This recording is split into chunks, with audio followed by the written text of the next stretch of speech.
I got so much motherfucking design on right now. Break it down, bring it back, make it clap. I got 3 old thoughts, new guap, wear that thing. Bitches on my line, and you know. Baik, assalamualaikum warahmatullahi wabarakatuh. Waalaikumsalam warahmatullahi wabarakatuh. Terima kasih sebelumnya kepada teman-teman yang sudah menyempatkan hadir pada penyuluhan kali ini.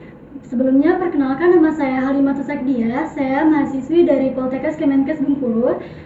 Baik, di sini kita akan melakukan penyuluhan tentang anti korupsi ya. Di sini ada materinya adalah peran mahasiswa dalam pemberantasan korupsi. Maksudnya itu adalah peran kita sebagai mahasiswa dalam pemberantasan korupsi. Mungkin teman-teman sekalian sudah familiar ya dengan kata-kata korupsi. Baik, kita akan menyebutkan bentuk-bentuk, jenis, serta definisi dari korupsi tersebut terlebih dahulu. Baiklah, definisi dari korupsi. Definisi dari korupsi ini, korupsi berasal dari bahasa Latin yaitu corruptio yang berarti kerusakan. Di samping itu, perkataan korupsi dipakai pula untuk menunjuk keadaan atau perbuatan yang buruk. Korupsi juga banyak disangkutkan pada ketidakjujuran seseorang dalam bidang keuangan. Sojourner D. mengemukakan bahwa menurut New World Dictionary of the American Language, bahwa sejak abad pertengahan Inggris menggunakan kata corruption dan Prancis corruption, kata korupsi mengandung arti yang pertama, perbuatan atau kenyataan yang menimbulkan keadaan yang bersifat buruk. Yang kedua adalah perilaku yang jahat, yang tercela atau kebejatan moral atau kebusukan atau tengi. Selanjutnya ada kategori korupsi secara fisik. Pertama adalah korupsi secara fisik. Misalnya perbuatan pengerusakan atau sengaja menimbulkan pembusukan dengan tindakan yang tidak masuk akal serta menjijikkan. Selanjutnya adalah korupsi secara moral. Nah, korupsi secara moral ini adalah korupsi yang bersifat praktis, yaitu membuat korup moral seseorang atau bisa berarti fakta kondisi korup dan kemerosotan yang terjadi dalam masyarakat.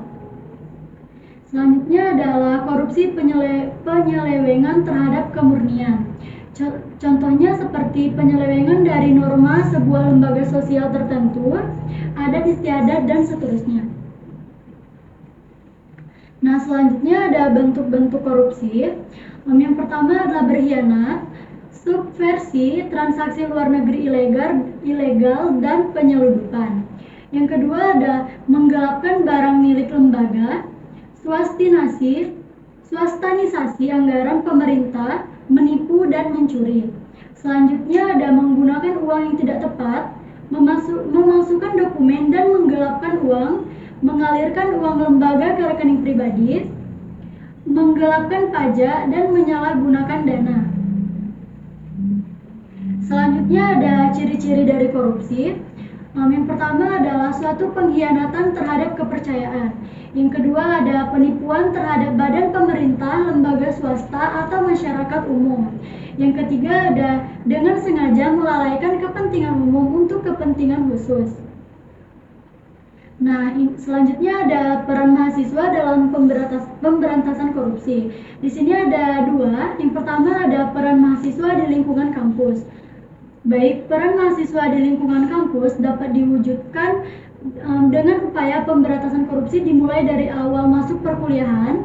Pada masa ini merupakan masa penerimaan mahasiswa baru, di mana mahasiswa diharapkan mengkritisi kebijakan internal kampus dan sekaligus melakukan pressure kepada pemerintah agar undang-undang yang mengatur pendidikan tidak memberikan peluang terjadinya korupsi. Di samping itu, mahasiswa melakukan kontrol terhadap jalannya penerimaan mahasiswa baru dan melaporkan kepada pihak-pihak yang berwenang atas penyelewengan yang ada.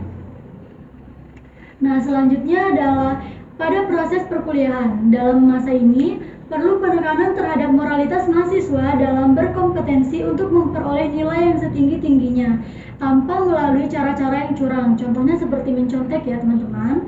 Upaya preventif yang dapat dilakukan adalah dengan jalan membentengi diri dari rasa malas belajar. Nah, selanjutnya adalah peran mahasiswa dalam masyarakat. Sebagai kontrol sosial, mahasiswa dapat melakukan peran preventif terhadap korupsi dengan membantu masyarakat dalam mewujudkan ketentuan dan peraturan yang adil dan berpihak pada rakyat banyak sekaligus mengkritisi peraturan yang tidak adil dan tidak berpihak pada masyarakat.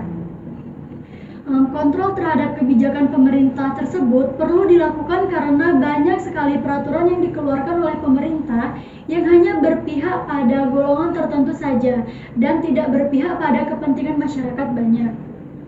Kontrol tersebut bisa berupa tekanan berupa demonstrasi ataupun dialog dengan pemerintah maupun pihak legislatif. Nah, mungkin itu saja yang dapat saya jelaskan tentang korupsi, anti korupsi, dan peran kita sebagai mahasiswa dalam menghadapi korupsi ya. Apakah teman-teman sudah mengerti atau ada yang ingin ditanyakan?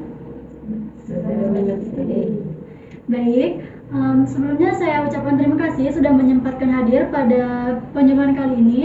Saya pamit undur diri. Wassalamualaikum warahmatullahi wabarakatuh. Waalaikumsalam warahmatullahi wabarakatuh.